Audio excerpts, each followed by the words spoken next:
আসসালামু আলাইকুম প্রাণপ্রিয় কলিজার বন্ধুরা, মির্জাপুর ইউসুফ উদ্দিন উচ্চ বিদ্যালয় মাঠে আজকে বিভিন্ন ওয়ার্ড পর্যায় থেকে আজকে 12 তারিখে সারাদিন আনন্দের সাথে মানুষ ভোট দিতে পারতেছে, এটাই বড় কথা।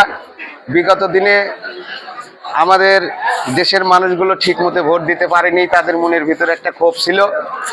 ইনশাল্লাহ এবার এই 12 তারিখে নির্বাচনে আনন্দের সঙ্গে সকলেই ভোট দিতে এসেছে।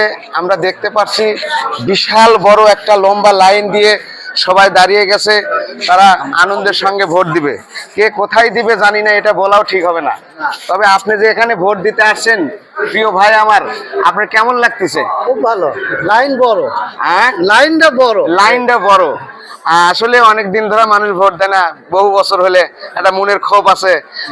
এবার ইনশাল্লাহ আনন্দের সাথে লম্বা লাইন দিয়ে মানুষ ভোট দিচ্ছে। হ্যাঁ, ধন্যবাদ আপনাকে। প্রিয় বন্ধু, আপনি ভোট দিতে আসছেন, কেমন লাগছে? খুব ভালো লাগতেছে। যাক, আপনাকে অসংখ্য ধন্যবাদ। আসলে কি বলবো, এই মির্জাপুর ইউসুফ উদ্দিন উচ্চ বিদ্যালয়ের মাঠে এখানে বিশেষ করে এই কেন্দ্রে যারা বেশি ভোট পেয়ে উইনার হয়, আমরা তো বিগত দিনে দেখে আসছি তিনিই চেয়ারম্যান হয়। তো এবার ইনশাল্লাহ আমরা অনেকটাই আশাবাদী। আমাদের এই শেরপুর থানায় এই মির্জাপুর ইউসুফ উদ্দিন উচ্চ বিদ্যালয়ের ভোট গণনার পরে যে পাশ করবে আমার মনে হয় সেই এমপি হবে, নাকি আশাবাদী। হ্যাঁ।